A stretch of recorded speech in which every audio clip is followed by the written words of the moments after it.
Essa é uma história triste, triste e bela. Luta, força, esperança, derrota, tristeza, tragédia. Tudo isso você vai encontrar nessa história, Os Filhos de Húrin.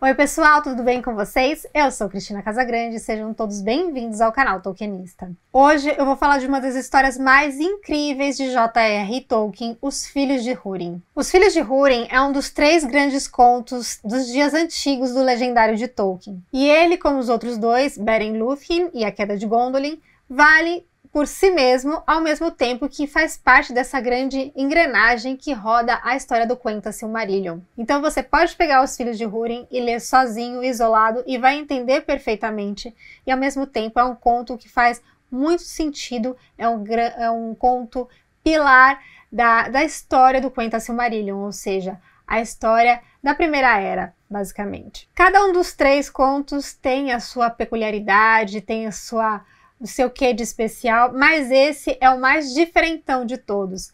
Isso porque de todo o legendário, que é baseado nos contos de fadas, nas histórias de fadas, esse é o único que não tem a eucatástrofe, aquela virada repentina para a esperança, com ecos de felicidade. No caso, ele é uma tragédia, então ele tem a catástrofe, o pathos, né? A comoção pela tristeza, pelo pesar, pela tragédia que você está vendo ali. Os Filhos de Húrin é aquela fase do fracasso, da pena, do pesar que você necessariamente vai passar antes de chegar à eucatástrofe. E então, onde ler Os Filhos de Húrin? Bom, antes de falar isso, eu vou contar um pouquinho brevemente a composição da história. Infelizmente, Tolkien nunca publicou Os Filhos de Húrin enquanto estava vivo. No máximo, ele cita ali nos apêndices do Senhor dos Anéis. Mas é um conto que foi publicado póstumamente em várias publicações. E aí a gente tem que estabelecer alguns critérios, algumas versões são mais aceitas, outras menos aceitas. As versões que têm mais aceitação se dá pelo fato da sua completude. De qualquer forma, tem um certo charme você ter várias versões e até inacabadas, e algumas contradizendo de certa forma uma a outra, né? Com detalhes que não batem tanto bem, ou com nomes que não se encaixam com aquelas formas que a gente considera mais, entre aspas, canônicas, né? Tem uma primeira versão em prosa desse conto que chama Turambar e o Foaloke. Turambar e o Dragão de Fogo. Foaloke é dragão de fogo no Quenya, né? Uma língua antiga. E isso a gente vê no The Book of Lost Tales Part 2 da história da Terra-média. Esse conto que tem essa forma primitiva. E, de acordo com Christopher Tolkien, em cerca de 1919, esse conto já existia. Ele não sabe precisar tão bem qual é a data, né? Em cada escrito ele vai dando uma ideia, mas até 1919 já tinha prontinho essa versão. Bom, um pouquinho depois, na década de 1920, ele começou a escrever um poema, que ficou inacabado, sobre a história dos Filhos de Húrin, né? The Lay of the Children of Húrin, a Balada dos Filhos de Húrin, que a gente pode encontrar no 4º volume da História da Terra-média, The Lays of Beleriand, as Baladas de Beleriand, que tem basicamente poemas, né? A forma poética de seus contos ali. Esse poema foi escrito em versos aliterantes, mais ou menos a forma de Beowulf. Mas é claro que eu não vou dizer para vocês começarem lendo o conto por essas versões, a não ser que você seja um estudante muito específico. É mais para conhecer. E, como eu disse, tem um certo charme, né? Por um lado, é porque o Tolkien era muito perfeccionista, ele gostava realmente de escrever e reescrever as suas histórias, nunca estava satisfeito com elas. E isso, na verdade, era um hobby para ele, né? Era um deleite para ele, ele não visava publicar. E também, por outro lado, tem aquele charme de imitar, de emular os mitos populares, que tem muitas versões, que tem partes faltando, cópias que modificam uma versão da outra, coisas que foram acrescentadas, e isso também se dá no legendário de Tolkien. Então você tem aquela impressão de que realmente é um mito popular, feito de geração em geração. Lá para 1926, Tolkien tentou escrever para um amigo dele, antigo tutor, o R.W. Reynolds, sobre os Filhos de Húrin, e com isso nasceu a primeira forma condensada do seu legendário dos dias antigos. é que hoje a gente conhece como Silmarillion, claro, muito modificado, né? Era diferente na época e era muito mais condensado, que chama Esboço da Mitologia, 1926. Mais tarde ele foi fazendo outras versões, né? Fez o Quenta Silmarillion, que mais ou menos é onde o Christopher Tolkien se baseou para fazer o Silmarillion hoje, que tem vários livros dentro, um deles é o Quenta Silmarillion. E é muito interessante que nasceu justamente para explicar como que eram os filhos de Húrin, né, que ele escreveu para esse ex-tutor dele e amigo. Essas formas primitivas do Silmarillion, o Quenta, né, o Quenta no Udoringua, o Esboço da Mitologia, estão no The Shaping of Middle-earth, que está na história da Terra-média também, a formação da Terra-média. E Tolkien foi escrevendo esse esboço, né, depois o Quenta e o Quenta Silmarillion, e ele teve que interromper em 1937 com a publicação do Hobbit e a demanda de um novo Hobbit, que viria a ser O Senhor dos Anéis. Foi aí que ele parou de se debruçar sobre os dias antigos, que antes era só isso que era o seu legendário, ele nem tinha noção do que era a primeira, a segunda ou terceira era. Mas quando ele escreveu o Hobbit, e aí com a demanda do Senhor dos Anéis, ele percebeu que ele já estava na terceira era, aí teve que suprimir essa lacuna, escrevendo sobre a segunda era, enquanto escrevia o Senhor dos Anéis. Então, esses contos dos dias antigos passaram a ser os contos da primeira era. E quando ele lançou o Hobbit e acabou interrompendo os escritos dos dias antigos, adivinha em qual conto ele estava? Pois é, os Filhos de Húrin. Ele estava bem na metade ali dos Filhos de Húrin e interrompeu mais uma vez. Mas depois que ele publicou O Senhor dos Anéis, ele voltou para os seus contos dos dias antigos, ele voltou para os grandes contos que ele tanto amava. E o que ele mais se dedicou de todos foi justamente Os Filhos de Húrin. Christopher Tolkien nos conta. Os Filhos de Húrin, em sua forma mais recente, é a principal ficção narrativa da Terra-média após a conclusão de O Senhor dos Anéis.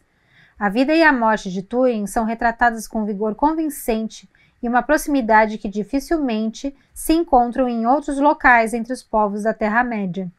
Por esse motivo, tentei, neste livro, após longo estudo dos manuscritos, formar um texto que proporcione uma narrativa contínua do começo ao fim, sem introdução de nenhum elemento que não seja de concepção autêntica. Ele estava falando desse livro aqui, ó, Os Filhos de Húrin, é o livro solo dele, que aí você encontra justamente essa versão mais completa, que o Christopher diz que com a mínima intervenção, sem intervenção criativa do Christopher, tudo criatividade do próprio J.R. Tolkien, e de forma completa. Eu considero Os Filhos de Húrin um romance póstumo de J.R. Tolkien. Então você tem aqui, vamos dizer assim, mais ou menos, Tolkien compôs 3 romances literários. Então, né, a gente tem o Hobbit e o Senhor dos Anéis e tem Os Filhos de Húrin. Embora ainda assim não esteja acabado, ele com certeza teria, se ele fosse publicar, estaria diferente. Não é um conto, ele é acabado porque a história termina, não é que nem contos inacabados, que a história não termina nunca, as histórias estão sempre fragmentadas. Aqui não, tem começo, meio e fim. Mas o que eu digo que não está acabado é que não foi lapidado, não foi... O autor não bateu o martelo, agora eu quero publicar, não. Ele acabou deixando aí engavetado e foi fazer outras coisas. Então, se você quer ler a versão mais completa possível, você pega aqui Os Filhos de Húrin e vai fundo, porque dá para entender perfeitamente sem conhecer as outras histórias. No entanto, é muito mais interessante você ter lido o Silmarillion antes, porque você vai ter certas referências que nos Filhos de Húrin não vai ter uma explicação. E tudo bem, porque quando a gente vai ler O Senhor dos Anéis, tem um monte de coisa citada que a gente não tem explicação. Tem lá nos apêndices e tal. Mas enquanto você está lendo O Senhor dos Anéis, você não tem explicação nenhuma. Nos Filhos de Húrin seria mais ou menos a mesma coisa. Mas eu acho muito mais interessante, nesse caso, ler sim o Silmarillion. Aqui no Silmarillion, né, tem 5 partes. Tem o Ainulindalë, né, que conta a canção que traz o mundo, né, a criação do mundo. Depois tem o Valaquenta, depois o Quenta Silmarillion e mais outros 2 que não vêm ao caso aqui. E esses 3 são importantes para entender Os Filhos de Húrin, principalmente se você ler até o conto que antecede o de Túrin Turambar. Se não me engano é Beren Lúthien, não tenho certeza aqui de cor. Mas você lendo isso, você entende, por exemplo, quem é Morgoth, que antes se chamava Melkor, quem são os Ainur, quem que são as casas élficas, as casas dos Edain, né, os amigos dos elfos, os homens, qual a diferença entre os homens e os elfos. Então, muita coisa você entende e aí te leva a uma compreensão, um aproveitamento ainda melhor dos Filhos de Húrin. Então, eu indico sim começar pelo Silmarillion e de repente, quando vier a história de Túrin-Turambar, que é a história dos Filhos de Húrin, tá com um título diferente, a gente vai entender um pouquinho mais por quê, dá para interromper e ir direto ler os Filhos de Húrin. Mas eu gosto de ler a versão mais condensada aqui do Silmarillion, e depois que terminar o Silmarillion todo, eu leio os Filhos de Húrin, eu acho mais legal. Mas aí fica ao seu critério. Então, o Christopher, com base nos escritos do professor Tolkien, ele fez aqui a versão condensada, né, do Quenta, né, Quenta Silmarillion, com base não, exatamente com os escritos de Tolkien. Só que assim, isso foi publicado em 1977. Em 1980, ele publicou, o Christopher, Contos Inacabados, que são histórias que não estavam no Silmarillion, mas que ele achou que valia super a pena publicar. E realmente tem uns contos bem legais aqui, eu gosto bastante de Contos Inacabados, mas é muito estranho se você não ler as outras histórias. E aqui tem o Narn, né, que é uma versão mais estendida dos Filhos de Húrin. Então, na época, era interessante, sim, ler Contos Inacabados, quer dizer, ler Contos Inacabados continua sendo interessante, mas era interessante ler os contos dos Filhos de Húrin, que a gente chama de Unar. Mas hoje, se você já tem os Filhos de Húrin completo, nem vale muito a pena ler a versão em Contos Inacabados. Vale por curiosidade, mas tudo que tem aqui tem muito mais do que tem aqui, né? Então, e aí não tem a coerência de sequência narrativa que tem, por exemplo, que o Silmarillion. Então, é mais por curiosidade mesmo. Em 1980 tinha, assim, esse gostinho de novidade, porque tinha coisas a mais que não tinha no Silmarillion. Mas hoje a gente já tem aqui. Agora vamos para a segunda parte do vídeo, que é falar dos aspectos da narrativa e fazer uma breve análise sobre ela. Antes eu vou dar umas diquinhas de como aproveitar melhor a leitura e também vou falar um pouquinho do spoiler. Aliás, eu vou falar agora mesmo. Os Filhos de Húrin é uma tragédia, como eu já disse aqui.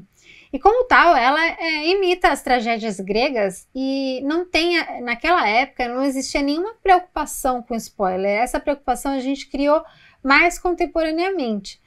Então, as pessoas iam assistir o Édipo, saber da queda de Troia, e tudo bem, elas já sabiam que a Troia ia ser destruída, elas já sabiam que o Édipo ia matar o pai, e elas assistiam sempre de novo, porque a comoção sempre se renovava. O interessante era ver aquela história, e não a surpresa que eles tinham. Eles não tinham essa necessidade de se surpreender que a gente tem hoje. Então, por exemplo, uma das coisas que pode prejudicar quem lê Os Filhos de Húrin primeiro é que vai receber muito spoiler nos títulos dos capítulos. Você sabe quem vai morrer, que cidade que vai cair e etc.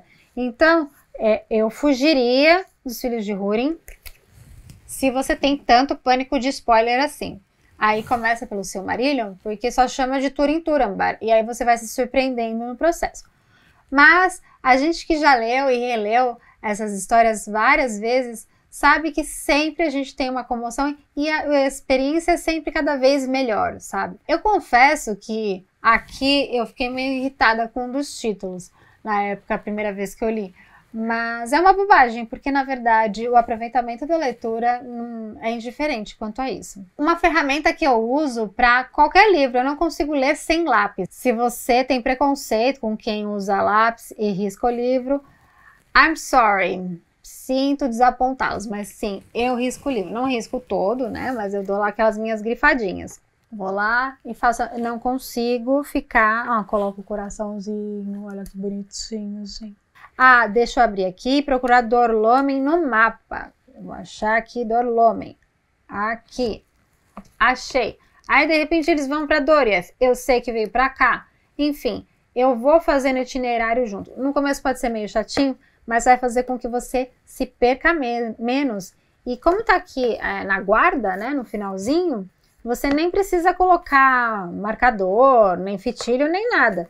E você vai acompanhando, vai se perdendo menos. Eu gosto, e por que eu uso o lápis? Eu gosto de grifar, e eu gosto de grifar os lugares e os nomes. porque isso faz com que eu prenda a atenção. Mas você tem outros artifícios, você pode pegar o seu lápis e o seu bloquinho de notas e anotar ali, ó, o nome do lugar. Isso ajuda a fixar bem.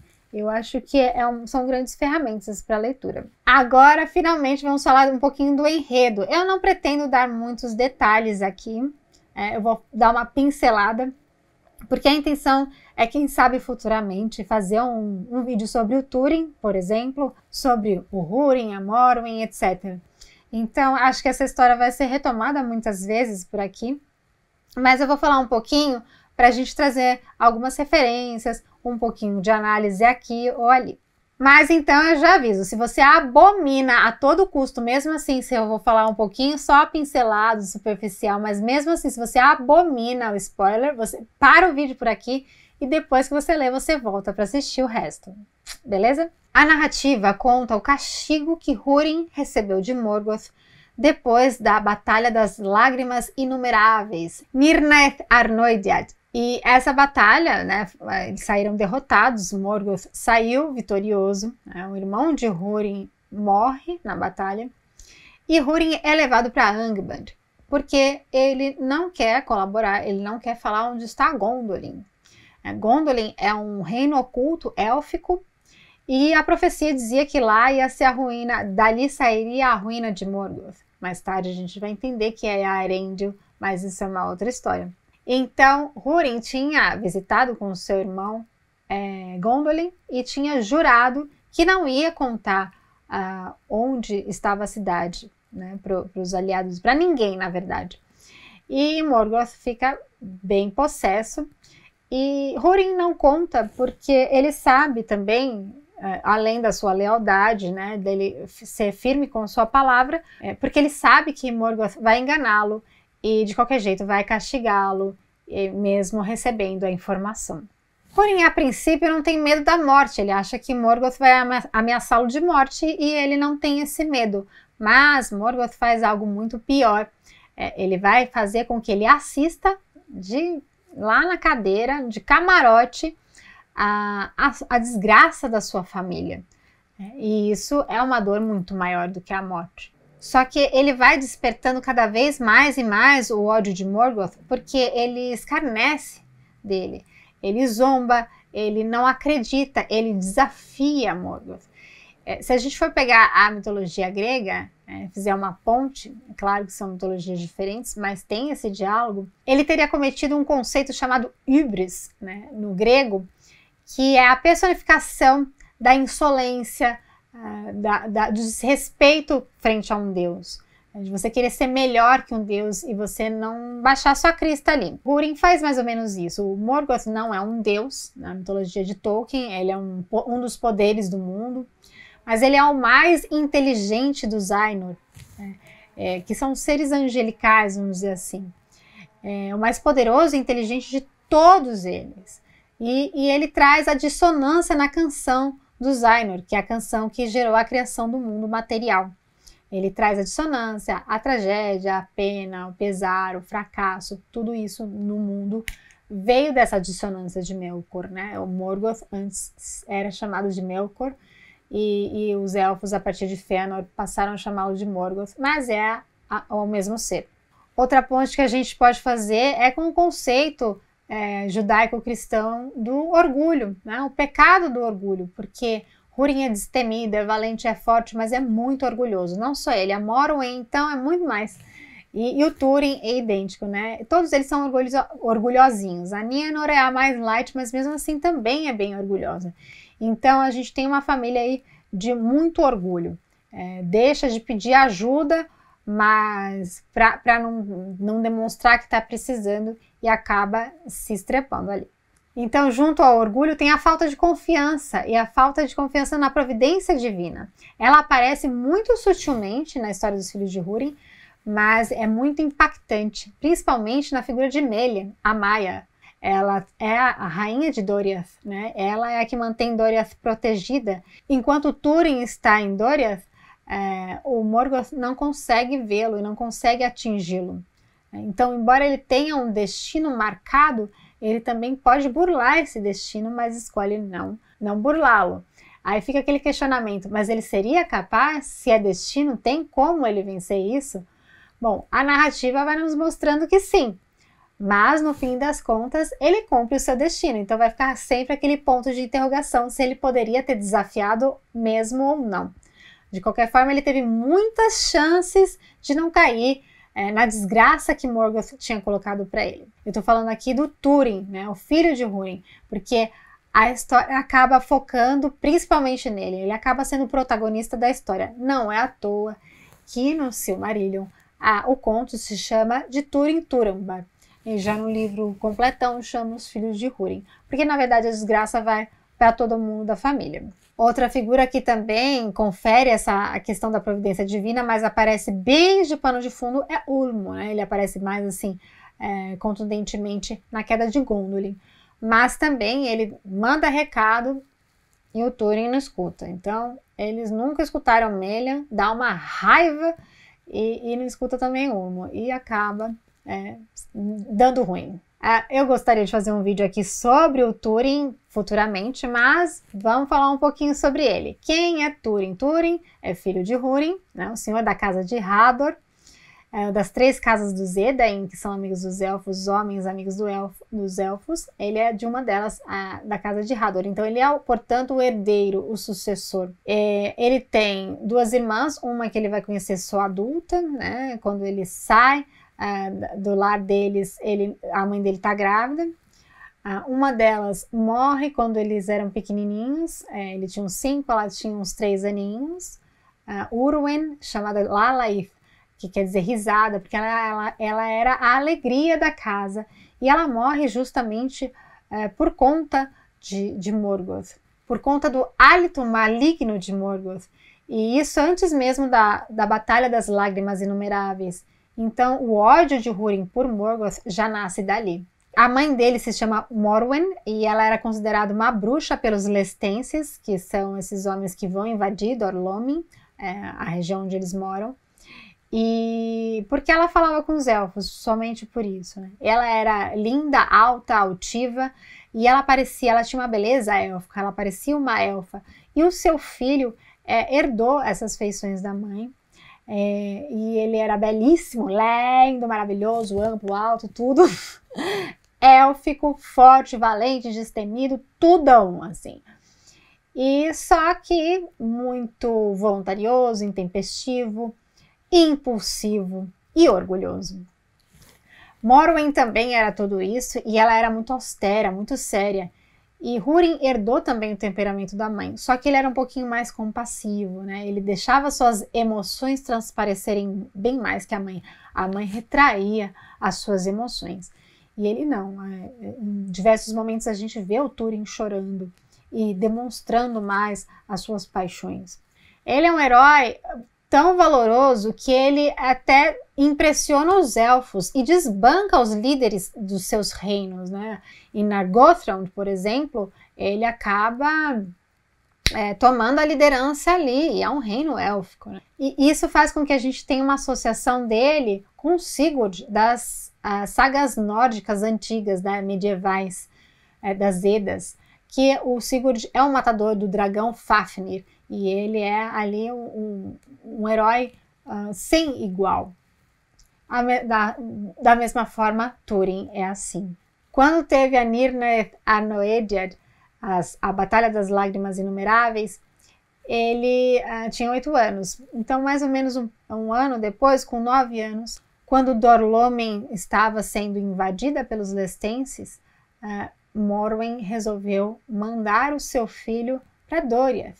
Morwen era da casa de Beor. Ela era parente de Beren, aquele que se casou com Lúthien, a princesa élfica do reino de Doriath, filha de Melian, a Maia. Então, ela mandou o filho para lá, mas ela mesma não quis ir. Por quê? Porque não queria mostrar que estava precisando de ajuda. Ai, gente, eu quero morrer com essa história. E aí, manda o filho lá sem a mãe, né? Só com a ajuda aí de alguns cavaleiros, mas ela mesma não vai, ela estava grávida. O Húrin não chega a conhecer a irmã, não, quando ela é pequena, né? E na cabeça dele, ela sairia morena como a mãe e não loira como o pai, né? Isso é um dado muito importante. No imaginário dele, ele sempre imaginava que ia conhecer a irmã, porque depois ele tem notícias e sabe que é uma menina e tudo mais, mas ele sempre tem essa imagem que vai conhecer uma pessoa morena como sua mãe. E ele vai para Doriath. Só que depois de um tempo, ele vai ter que sair de Doriath, né? Ele sai porque ele sente que está sendo acusado de um mal que ele não tem culpa, né? Foi uma fatalidade, uma história que fica para uma outra história, que dá uma raiva também.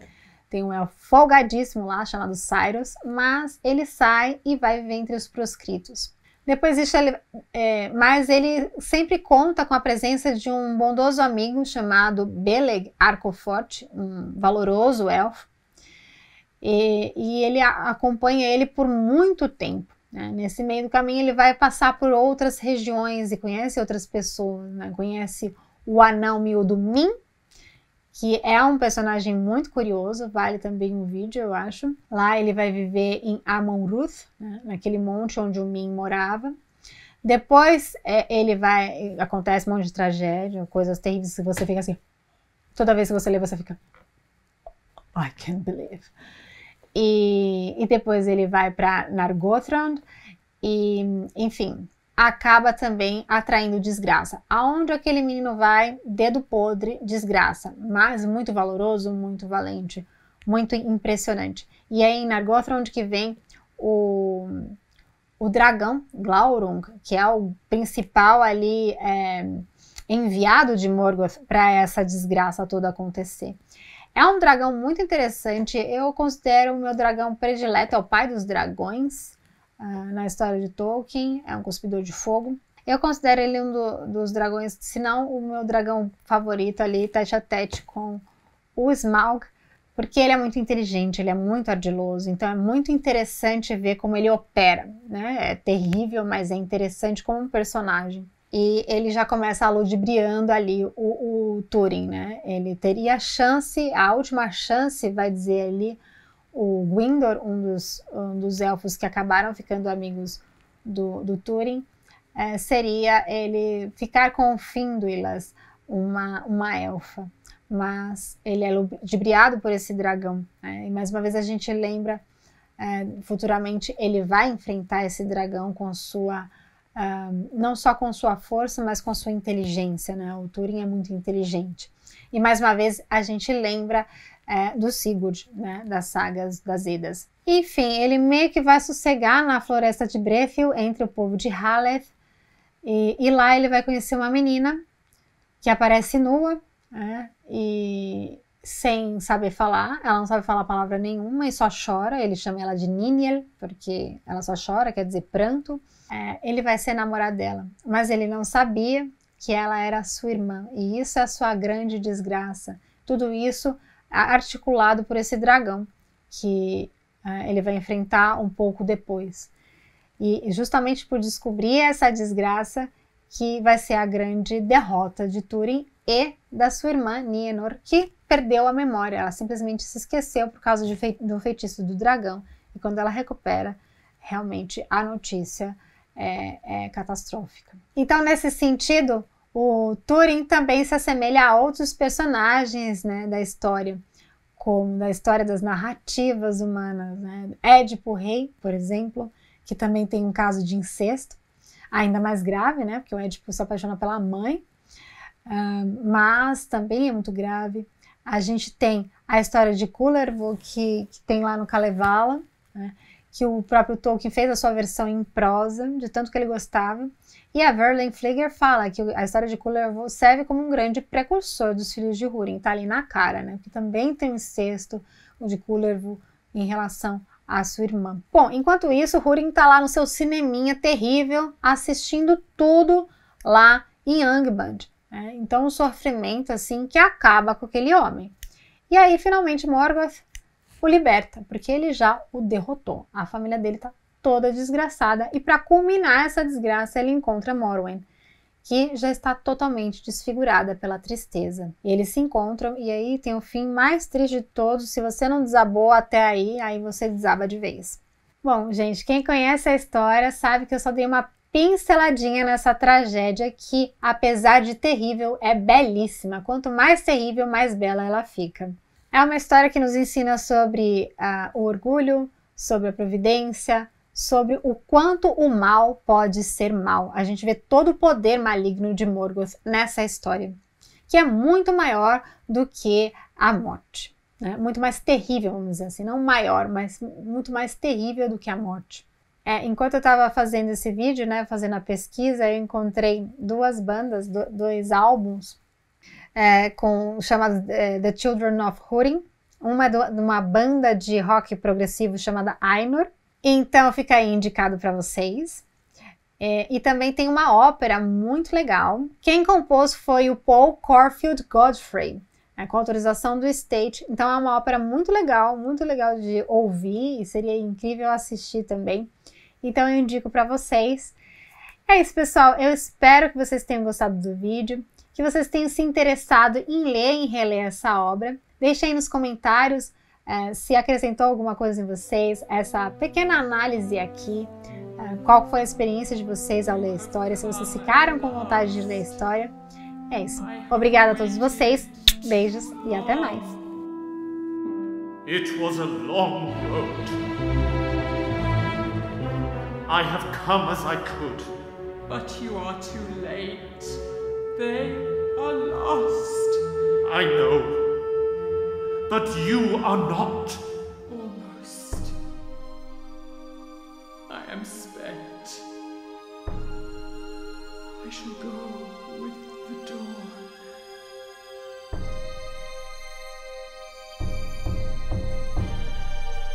Now little time is left. If you know, tell me. How did she find him?